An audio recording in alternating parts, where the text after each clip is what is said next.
All right, let's talk about the Rams offense and how they're going to attack the Detroit Lions defense. I already made a video on the other side of the ball, so check that one out if you haven't already. But, you don't have to watch that one before you watch this one. You can watch them out of order if you want to. So let's just get into Matthew Stafford. It's easier to call him Matt, but okay, fine. Matthew Stafford going up against the Lions defense. So starting off with this chart, as we do for all these videos, this is where each team ranked in specific positional categories according to Pro Football Focus grades, and the obvious mismatch. This is a huge mismatch in both of these setups. Not great coverage going up against really good passing here. The Rams, 12th best receiving, but it is worth mentioning Cooper Kupp has been, he's missed a lot of time, but he is healthy now, so it's probably better than 12th. The passing's been really good by Matt Stafford, and the coverage for the Lions, there's no getting around it. It's had its bad moments. I think the one thing you look at with the Lions defense in general, and we'll get into it more, but kind of the one thing you look at is they have gotten turnovers. That's kind of the biggest beneficiary that they have here. And Brian Branch has been a very good corner, but other than that, they have struggled. They have the pass blocking versus pass rush is kind of, you might be actually surprised to see that the Lions are that low. Aiden Hutchinson has graded really well this season. He's done a lot of good stuff. They just haven't had a lot of talent around him to fully complete that pass rush situation. But hey, maybe against the Rams, who haven't graded particularly well pass blocking, again, Rob Havenstein's a very good tackle, but maybe the other way, you can get some pressure on that one. Also, the run defense versus run blocking is good on good right here. And Kyron Williams is also graded very well as a rusher himself. So definitely some, interesting matchup stuff there.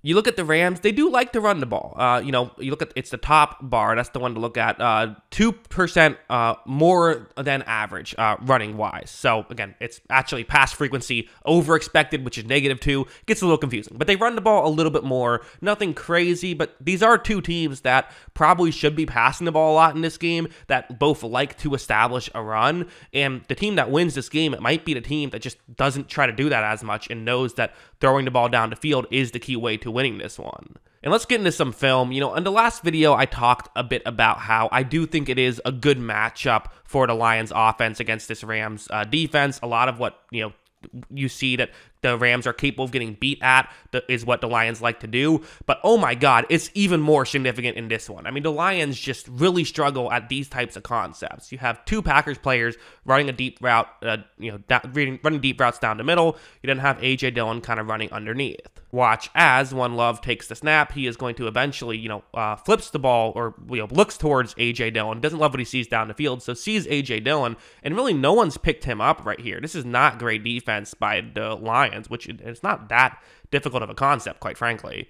You see that Love is going to flip the ball to Dillon, and they're not able to make up a play on that one. That was Derek Barnes, and definitely over the middle, they can really get beat. And if you can get beat over the middle, Sean McVay is going to beat you over the middle. He just is. He can find ways to really kind of cause damage there.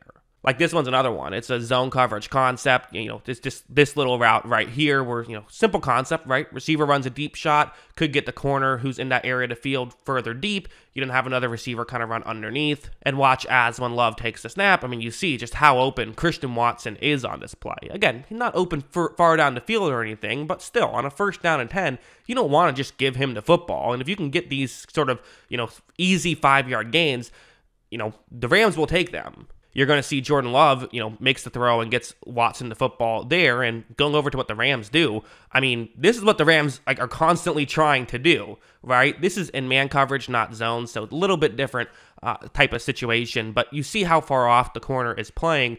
When you play this far off Cooper Kupp, you know what the Rams pretty much always do? Matt Stafford takes the snap, and he's going to flip the ball to Cooper Kupp, and they'll say, okay, we'll take that 1st down on 2nd down and 6. Let's avoid the 3rd down. That's what we want to do here. That's going to happen. That's going to happen a lot in this game, I think. That's definitely a way I do see the Rams moving the ball down the field. I just see that happening.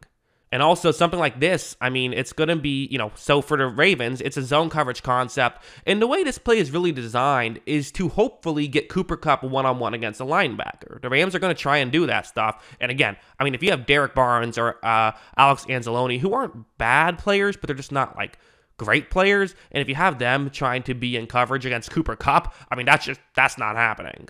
Like, watch as when Stafford takes the snap, this didn't even work out as designed. The Ravens, as they typically do, they played this pretty well. I mean, you see that there's a ton of space. You're saying, well, wait a second. Clearly, that's a linebacker. No, that's Marlon Humphrey. That's maybe the best cornerback in football. Probably not maybe the best cornerback in football, but that's a top-tier cornerback. An elite corner is trying to cover Cooper Kupp one-on-one, and Kupp is just blowing by him. If Kupp can do this to Humphrey, he can do this to Cameron Sutton. And if Brian Branch is on Kupp, well, then Puka Nacua can do it to Cameron Sutton, right? Like, as you see, Stafford, it wasn't even a perfect throw, but Kupp is able to make that play. I mean, this is what the Rams are capable of doing. And to look at the Rams as, they're a solid team that, they were able to get in, but there are a lot of issues, is not the fair way to look at the Rams, because they have gotten so much better as the season has progressed. Week 5, this was not a playoff team. Week 18, they're a legitimate threat. They are. So that brings us to overall predictions. So the Detroit season defensive points per drive, so their points per drive on the season defensively is not great. 24th, it's 2.09 points per drive in this game. It isn't a great situation, but it's not a disaster necessarily. The Rams' offensive points per drive is 2.2, so definitely, that's pretty good. It's not quite as good as the Lions, but offensive points per drive, but it's a good offense. My prediction is 2.8 points per drive, which I know that might seem like a really high number, but I that's what I see.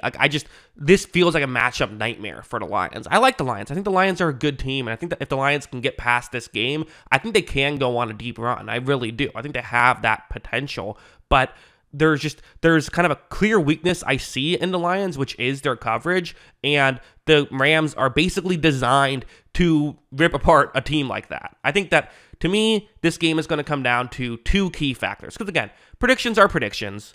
My final score prediction, if it's a 12-drive game, would be 34-31 Rams. I am picking the upset here. But again, like I said, predictions are predictions. That's only kind of the way to view it is, this is what I see to be the most likely outcome, but there's tons of different outcomes that could happen. To me, the way that really this game could come down to is, which team throws the ball more, which team makes sure that they focus on pushing the ball down the field, and which team limits the mistakes. Because I brought up Jared Goff's mistakes. Listen, Stafford will put the ball in harm's way as well. So that's something that definitely I feel like could be a complete game changer.